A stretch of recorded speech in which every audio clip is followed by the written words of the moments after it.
When the Ottomans won, the battlefield did not end in silence. It ended in chains. The men who fought were slaughtered or enslaved, but the true terror fell on their wives. For them, survival was worse than death. They were not simply prisoners, they were commodities. The Ottomans had perfected a system where women captured in war were stripped of identity and turned into property. It wasn't random pillage, and it wasn't chaos. It was law, codified, organized, written into the empire's machinery. Before we dive in, hit subscribe so you don't miss our next descent into history's darkest corners. These women had a name under Islamic jurisprudence, Sabayya, spoils of war, and the Ottomans applied the rule with chilling efficiency. The process began immediately. Specialized officers entered captured cities and separated people with ruthless precision. Men, women, and children were divided like livestock. The wives of fallen warriors faced a degrading inspection. Ottoman doctors and officials examined them head to toe, testing teeth, checking bodies, calculating fertility. Their age, beauty, and health determined their price. Young women with striking features were marked for Constantinople. Older ones were condemned to heavy labor or discarded into obscurity. It was an industry of humiliation. A noblewoman who once carried respect could be handled like cattle, her body prodded in the open streets, her value shouted out like a number. The nightmare only worsened on the road. Long columns of captives, chained together, were forced to march for weeks. Some collapsed from hunger or exhaustion and were left to die on the roadside. Others were crammed into wagons like sacks of grain. Reaching the markets alive was already a form of survival, but what awaited was worse.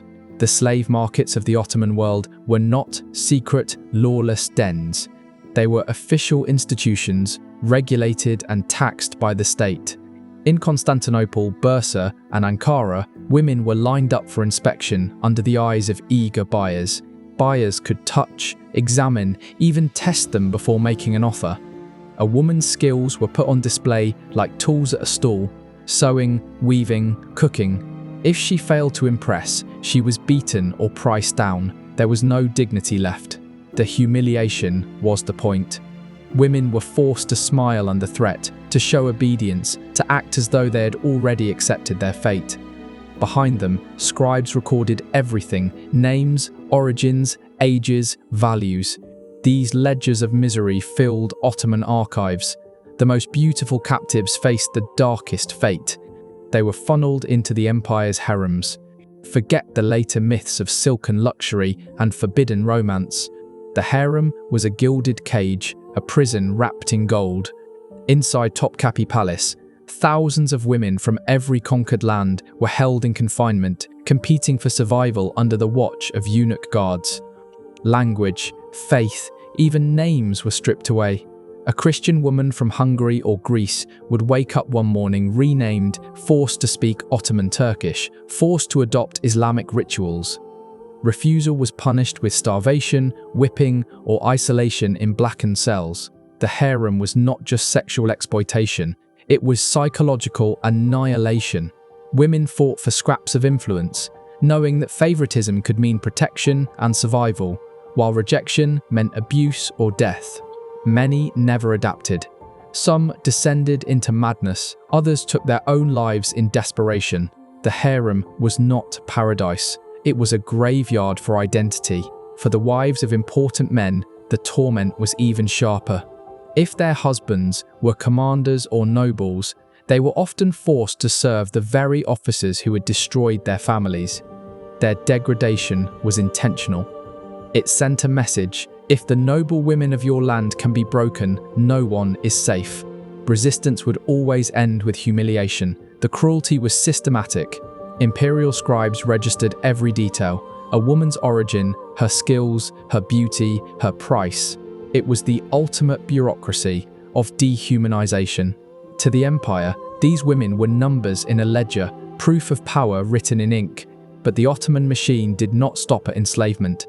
It went further.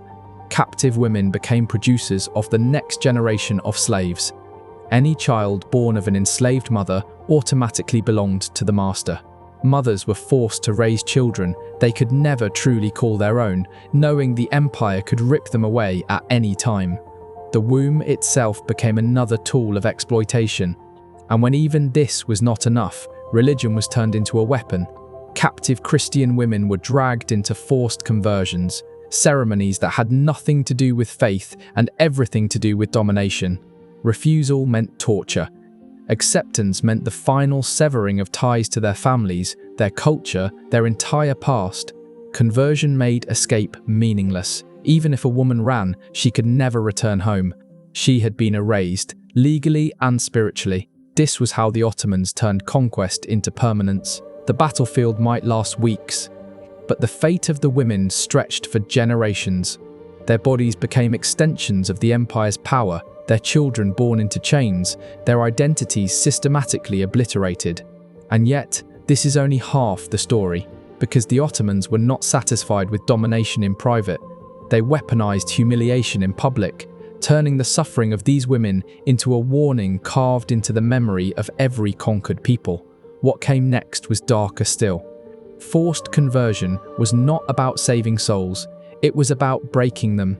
Women were marched into humiliating rituals where priests of their faith were absent, their gods mocked, their refusal punished. Refused to recite the Islamic declaration of faith, and they faced starvation, whipping, or confinement in darkness. Accept, and the chains sank deeper. A Christian wife became, in the empire's eyes, a Muslim slave with no path back. Escape to her old community was impossible. Her family would not recognize her. Her church would not take her back. Conversion was a second death. The Ottomans understood that destruction was most effective when it was permanent. That is why they used children as weapons. Enslaved women gave birth to sons and daughters who were never theirs. A newborn was not considered a child of the mother, but property of the master. A boy might be raised as a servant, a soldier, or sold into the janissary system. A girl was marked to replace her mother in the same cycle of sale, humiliation, and confinement. Mothers raised children knowing they were raising the next generation of slaves. Their wombs became tools for empire. The records proved the scale. Ottoman scribes meticulously catalogued captured women: name, age, price, skills. These ledgers piled high in imperial archives, transforming human misery into official documentation. Nothing was random. Every act of brutality was written, stamped, and filed. The empire turned horror into paperwork. And for the wives of powerful enemies, the punishment reached another level. They were not hidden away in markets or harems. They were paraded. Public humiliation broke not just the woman, but the community watching her. She became a living reminder that no rank, no nobility, no bloodline could resist Ottoman power. Resistance did happen, but it came at a price. Some women attempted escapes, bribing guards, slipping notes to family, or starving themselves to death as their only act of control. The empire thrived on examples, but the Ottomans were not satisfied with controlling the present. They reshaped entire societies through this system. Entire communities across the Balkans, Eastern Europe, and the Middle East were gutted of women. Generations disappeared. Villages lost their daughters, mothers, and wives, permanently warping the population balance. This was demographic warfare, extermination by removal. The scars lasted centuries. Survivors who somehow escaped or were freed carried their trauma for life. Some could no longer speak their native tongue after years of forced assimilation. Others could not pray in the religion they once cherished. Many were rejected by their own families, who saw them as tainted. They returned home as strangers, living evidence of what conquest had done to them. Historians once brushed over these details. They wrote of Ottoman military victories, architecture, administration. They spoke of grandeur and tolerance. But hidden in archives were the receipts of human lives, ledgers filled with the suffering of women whose names were erased. For centuries, their voices were ignored, buried under the myths of empire. Only in recent decades, with deeper study of primary sources, has the true scale become undeniable. And the efficiency of the system was perhaps its most terrifying feature. This was not chaos. It was order, a structured machine of enslavement.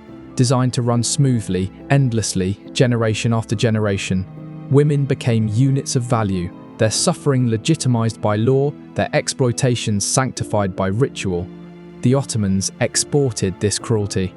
Their methods influenced other Islamic states, spreading the precedent of regulated slavery, harems, and forced conversion. What they built became a template, one that endured for centuries beyond their empire. This was not just history. It was a model of how a state can strip away humanity while wearing the mask of civilization. Cannon fire destroyed walls, but bureaucracy destroyed lives. One erased stone, the other erased identity. And in this system, no woman was safe. Not even noble women, not even the wives of commanders, not even the children born within palace walls. The empire proved that conquest did not end when the battle was won. It lived on in ledgers, in harems, in generations of enslaved children who would never know freedom. But there was something else, something that made this system even darker, something that ensured the suffering of these women was not just physical, not just generational, but eternal in memory. Because the Ottomans didn't just take bodies, they took names. Every woman captured was renamed. Every record stripped her of origin, turning her into Ottoman property on paper. But what if I told you that the Ottoman system of enslavement was not the worst fate? That some women faced punishment so calculated, so sadistic, that even the empire's own records struggled to describe them? That truth is darker still. Some women were not sold, not parceled out to harems, not sent to kitchens or markets. They were broken in ways designed purely for spectacle. When cities resisted too long, when commanders defied the Sultan, their wives were singled out. The empire turned them into living warnings. Punishment began with exposure. Captured women were dragged through streets, chained, beaten, and displayed before their conquered communities. Their humiliation was not private, it was policy. A commander's wife might be stripped of her clothing and paraded before the very soldiers who had slaughtered her family. Her body became a banner of defeat, her torment a lesson to the survivors. Then came branding. Hot irons pressed against skin, burning symbols into flesh, not to mark ownership, but to erase dignity. Others were forced into roles designed to mock their former status. Noble women, once seated beside kings, were made to clean the floors of Ottoman barracks. Wives of military leaders served wine to the officers who butchered their husbands. And it didn't end with humiliation. Some women were deliberately placed in positions where death was slow and public. Locked in iron cages, hung from city gates, they were left to starve in sight of their own people.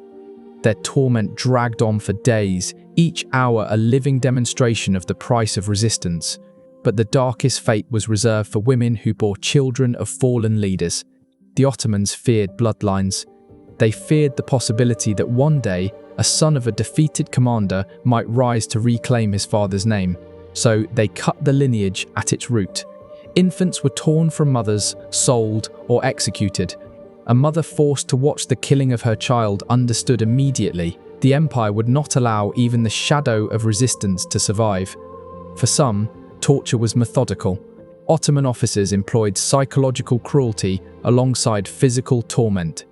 Women were forced to choose between their children, one spared, one killed, so their loyalty would be shattered forever. Others were kept alive only long enough to witness the execution of family members, their lives prolonged so their suffering could be savoured. And all of this was written down, every act, every punishment. The Ottomans documented horror like accountants tallying profits. It was proof of power, but the cruelty went further still. Some women were used as weapons of conquest. A commander's widow might be sent back to her own city under Ottoman control, forced to spread obedience among her people. She walked as a puppet, her survival tied to her betrayal of her past. Communities that looked at her no longer saw a leader's wife. They saw the empire's tool. There were also experiments in degradation. Some women were deliberately starved, then paraded with food dangling just out of reach.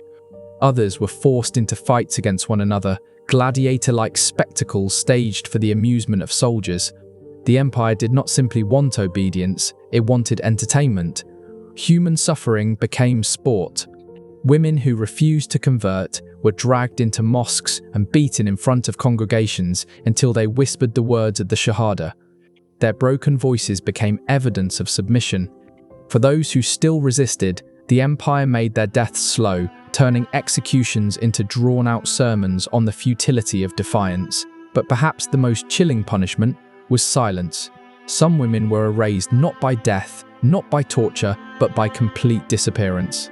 They were taken into secret chambers, confined for years, allowed no contact with the outside world. They did not live, they did not die. They simply ceased to exist. Ghosts swallowed by the empire's machinery, their memory fading even among those who once loved them. Communities were scarred forever. Villages that resisted never forgot the images burned into their minds. Wives of leaders mutilated, mothers watching their infants slaughtered, sisters dragged screaming through the streets. And the women who lived, they carried torment into every breath. Survivors described sleepless nights haunted by screams, bodies that never healed from whips, minds shattered by choices no human should face. Some never spoke again. Others wandered aimlessly, incapable of recognizing home or kin. Their survival was not a triumph. It was another form of punishment. The cruelty escalated because it worked. Fear traveled faster than armies. Cities surrendered, not because walls collapsed, but because word spread of what awaited the women inside. The Ottomans did not need to fight every battle.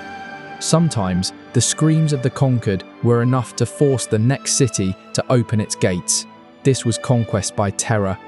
Not only swords and cannons, but wombs, children and wives, weaponized against entire nations. And yet, there is one final detail, one final layer of horror that seals this history in blood. The empire did not consider this cruelty a crime, it was law. Every act branding, humiliation, forced conversion, enslavement was legitimized through doctrine and bureaucracy. Judges, scribes, and officials blessed the suffering. The system was not rogue violence. It was sanctioned, organized, legal, which means the destruction of these women was not just tolerated, it was celebrated as order, as civilization, as empire. And that is why the story does not end in the 16th century. It lingers. It echoes. Because once a system proves that absolute domination can be dressed as law, it sets a precedent. Others watched, others copied. The Ottoman system became a template for empire-wide control of women across continents. The wives of defeated warriors were not just victims of a single conquest. They were the foundation of a legacy of exploitation that outlived them, replicated again and again across centuries. And yet, there is still one question history never fully answers. What became of the ones erased? The women who vanished into silence, into archives, into graves without names. Their stories are not written, their fates are not known, which means the darkest truth of all may be the one we will never uncover. And this is why the story of what the Ottomans did to the wives of defeated warriors still echoes. Not because of how they lived, but because of how completely they were erased.